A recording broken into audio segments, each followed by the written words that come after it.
श्री खाटू श्याम जी कथा। महाभारत काल में लगभग 5,500 वर्ष पहले एक महान आत्मा का अवतरण हुआ जिसे हम भीमपौत्र बर्बरीक के नाम से जानते हैं। महिसागर संगम स्थित गुप्त क्षेत्र में नवदुर्गाओं की सात्विक और निष्काम तपस्या कर बर्बरीक ने दिव्य बल और 3 तीर व धनुष प्राप्त किए। कुछ वर्ष उपरांत कुरुक्षेत्र में उपलब्ध नामक स्थान पर युद्ध के लिए कौरव और पांडवों की सेनाएं एकत्रित हुई। युद्ध का शंखनाद होने ही वाला था कि यह वृतांत बर्बरीक को ज्ञात हुआ और उन्होंने माता का आशीर्वाद ले युद्धभूमि की तरफ प्रस्थान किया। उनका इरादा था कि युद्ध में जो भी हारेगा उसकी सहायता करूंगा। भगवान श्री कृष्ण को जब यह वृतांत ज्ञात हुआ तो उन्होंने सोचा कि ऐसी स्थिति में युद्ध कभी समाप्त नहीं होने वाला। अतः उन्होंने ब्राह्मण का वेश धारण कर बर्बरीक का मार्ग रोककर उनसे पूछा कि आप कहाँ प्रस्थान कर रहे हैं। बर्बरीक ने अपना ध्येय बताया कि वह कुरुक्षेत्र जाकर अपना कर्तव्य निर्वाह करेंगे और इस पर ब्राह्मण रूप में श्री कृष्ण ने उन्हें अपना कौशल दिखाने को कहा। बर्बरीक ने एक ही तीर से पेड़ के सभी पत्तों को भेद दिया सिवाय एक पत्ते के जो श्री कृष्ण ने अपने पैरों के नीचे दबा दिया था।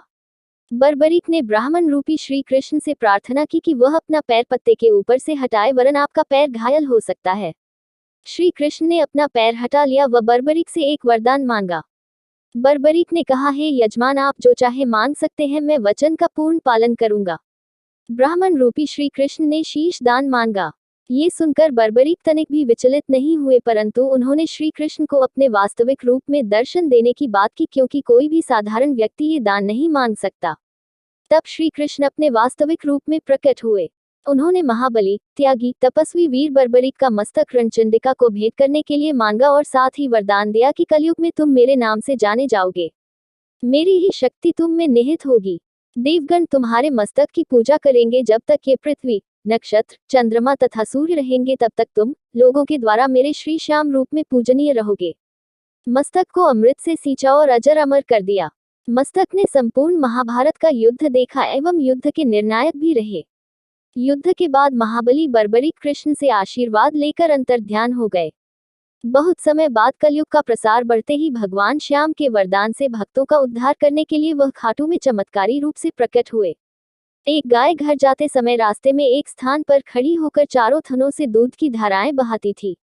जब ग्वाले ने ये दृश्य देखा तो सारा वृतांत भक्त नरेश खंडेला के राजा को सुनाया। राजा भगवान का स्मरण कर भाव विभोर हो गया।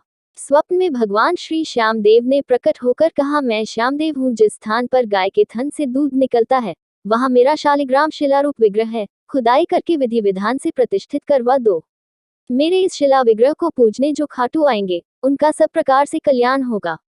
खुदाई से प्राप्त शिलारूप विग्रह को विधिवत शास्त्रों के अनुसार प्रतिष्ठित कराया गया। चौहान राजपूतों में नर्मदार कंवर हुई है जिन्होंने इस विग्रह को आतताइयों के विध्वंस से बचाने हेतु झोपड़े में रखा एवं सेवा पूजा की। औरंगजेब के शासनकाल में पुराने मंदिर का विध्वंस हो गया तथा उसके बाद जहां भगवान श्री श्याम देव का विग्रह प्रतिष्ठित किया गया वह आज भी विद्यमान है, जहां देश के सभी कोनों से श्याम प्रेमी पूजा अर्चना एवं दर्शनार्थ आते हैं। अब नर्मदा कंवर के खानदान के ही चौहान राजपूत पुजारी हैं। जय श्री श्याम।